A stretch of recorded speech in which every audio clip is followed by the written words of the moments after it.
እሼቱ መለሰ በፐርፐዝ ብላክ ኢትዮጵያው ዶክተር ፍስሐ እሼቱ 1 ቢሊዮን ብር ይዞ ከመጥፋትና ከራሱ ከፐርፐዝ ብላክ ኢትዮጵያ ጋር በተያያዘ የተነሳበት ሮመር አስመልክቶ በገደምዳሜውም ቢሆን እየተንደፋደፈ መልስ ሰጥቷል። በመጀመሪያ ደረጃ እንደዚህ እየወጣችሁ መልስ የምትሰጡ ሰዎች በክብር አመሰግናችኋለሁ።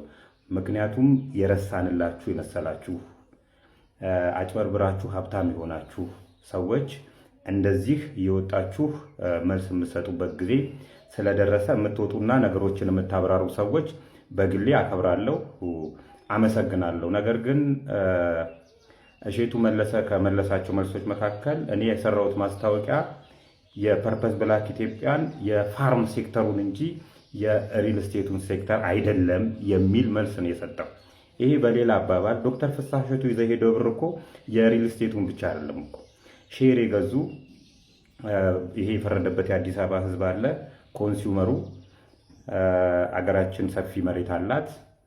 ስለዚህ እዚህ መሬት ላይ የተለያዩ ኮንሱም የሚደረጉ ነገሮችን ቲማቲም፣ ሽንኩርት ምናምን እናመርታለን የሚሉ አንዲት ቀን ማረሻ በእጃቸው ይዞ የማያውቁ እጃቸው የሚለሰልስ ሰዎች ይመጡና የግብርና ባለሙያ ይሆናሉ። የተመረቁበትም የግብርና ስራ አይደለም። ግብርናን ጭራሽ የማያውቁ ሰዎች ይመጡና ሽንኩርት እናመርታለን፣ በርበሬ እናመርታለን እያሉ ሼር እንድንገዙ ይሄ አንዱ ዶክተር ፍስሐ እሼቱ ነው። እንግዲህ በዚህም ኑና ሼር ግዙ አዲስ አበባ ላይ በርካሽ ዋጋ ከገጠር አስመጥተን ምናምን ብሎ ተንተባትቦ ህዝብ በልቶ በተጨማሪም ደግሞ ሌላ የሪል ስቴት የመኖሪያ ቤት ችግር ስላለ ደግሞ 1.5 ሚሊዮን ብር ምንም መሬት ባይኖሩ ሜክሲኮ ላይ ፒያሳ ላይ መሀል ፒያሳ ላይ ቦታ እንኳን ሳይኖር ቤት ሰርቼ እሰጣችኋለሁና አምጡ እያለ ተቀብሎ ነው እጥብ አድርጎ አሜሪካ የገባው። አሜሪካ ከገባ በኋላ የመንግስት ሰዎች ሊያሰሩኝ ስላልቻሉ ኧረ እባክህ ተው እንጂ ዋቴቨር ኤኒዌይ ዶክተር ፍስሐ እሼቱ ይዘው የጠፉት 1 ቢሊዮን ብር የሪል ስቴቱን ብቻ አይደለም ከግብርና ሴክተሩም ላይ ነው ይዘው የጠፉትና እቺንም አስብባት። አመሰግናለሁ።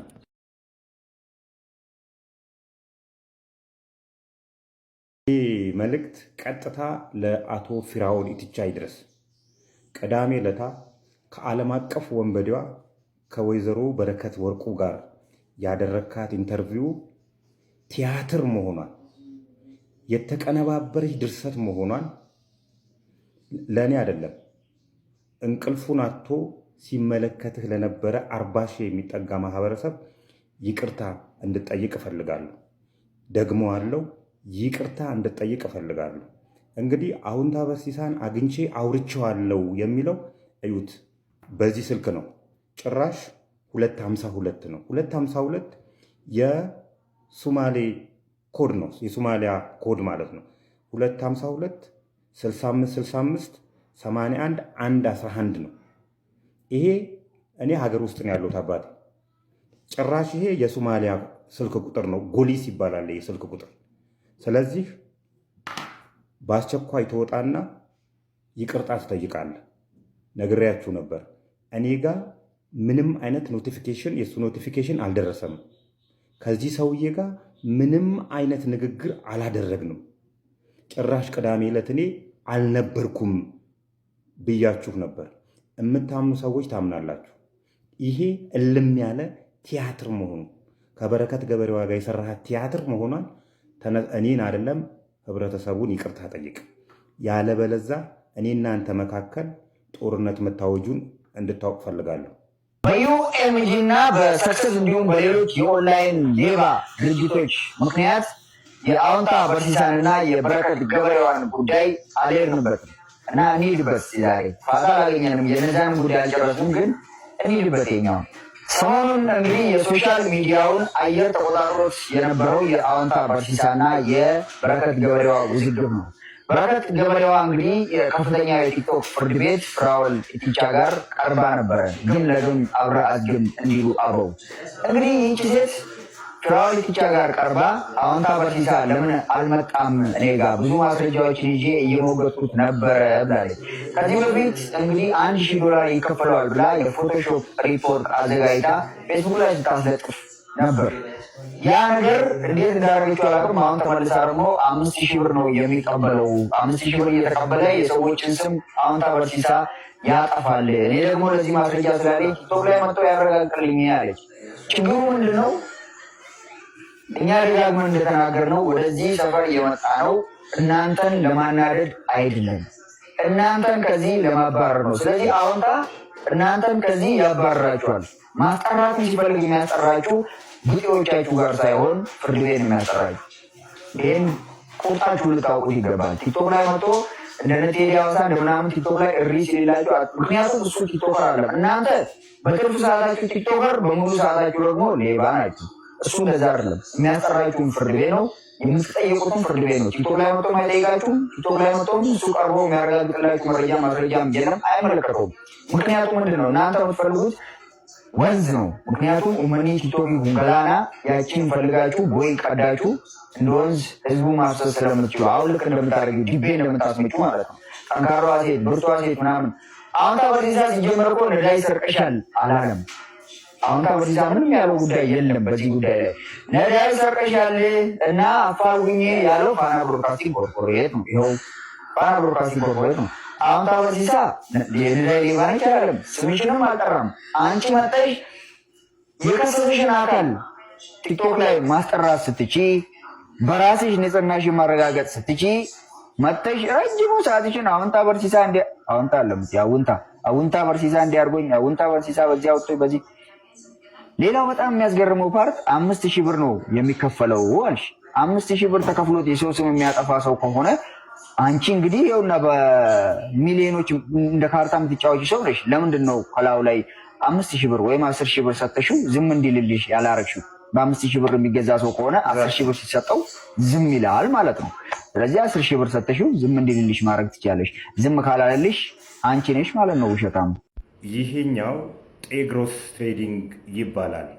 ወደ ኦሮሚያ ወጣቶችና ስፖርት ቢሮ ሄዶ እኔ ጤግሮስ ትሬዲንግ እባላለሁ፣ ብርሃን የተባለ ሱቅ ከፍቼ ለኦሮሚያ ወጣቶች እሰጣለሁ፣ ሱቅ አልከፍትም ላለ ደግሞ መኪና ከቻይና አስመጣለታለሁ፣ ታክሲ እየሰራ ይኖራል። ስለዚህ የኦሮሚያ ወጣቶች በየዞኑ ያሉ ቢሮዎች ላይ እንዲያሳምኑልኝ ስራልኝ ይለዋል። የኦሮሚያ ወጣቶችና ስፖርት ቢሮ በየዞኑ እየዞሩ ዞኑ ላይ ያላቸው ቢሮዎች በጠቅላላ ተነስተው ኑ ወጣቶች መኪና ይመጣላችኋል፣ ብርሃን የተባለ ሱቅ ይከፈትላችኋል ብለው አሳምነው። እንግዲህ ይሄ የመንግስት ቢሮ ነው። ጤግሮስ የተባለው ድርጅት ወጣቶቹን እንዲበላ ያደረገው የመንግስት ቢሮ ተባብሮ፣ ለዚህ ውለታቸው ቻይና ሄደው ጉብኝት አድርገዋል። እንግዲህ ባለፈው ጅማ ላይ ነግሬያችኋለሁ። አዲስ አበባ ዙሪያ ላይ፣ ሸገር ከተማ ላይ፣ ሐረርጌ ላይ፣ አርሲ ላይ፣ ደብረ ብርሃን ገብቶ አማራ ክልል ደብረ ብርሃን ገብቶ ጭምር እንደዚህ አጭዶ የወጣ ድርጅት ነው። ይሄው ድርጅት ከዚህ በፊት የአዲስ አበባ መምህራንን ለምን በእግራቸው ይሄዳሉ ብሎ የአዲስ አበባ ትምህርት ቢሮን እንዲያግዘውና መምህራንን እንዲያሳምንለት መምህራን ብር እንዲሰጡት ከዛን ቻይና ሄዶ መኪና እንደሚያስመጣላቸው ካሳምነው በኋላ ትምህርት ቢሮ መምህራኑን አሳምኖ ብር ለቅሞ የጠፋ ድርጅት ነው።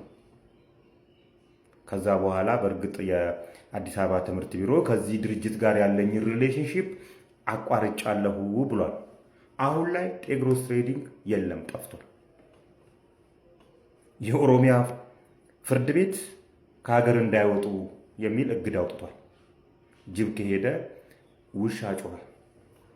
እንግዲህ አሁን ላይ እነዚህ ወጣቶች የተበታተኑ ናቸው። ግማሹ ሐረርጌ ነው ያለው፣ ግማሹ ደብረ ብርሃን ነው ያለው፣ ግማሹ ጅማ ነው፣ አዲስ አበባ ዙሪያ ነው ያሉት።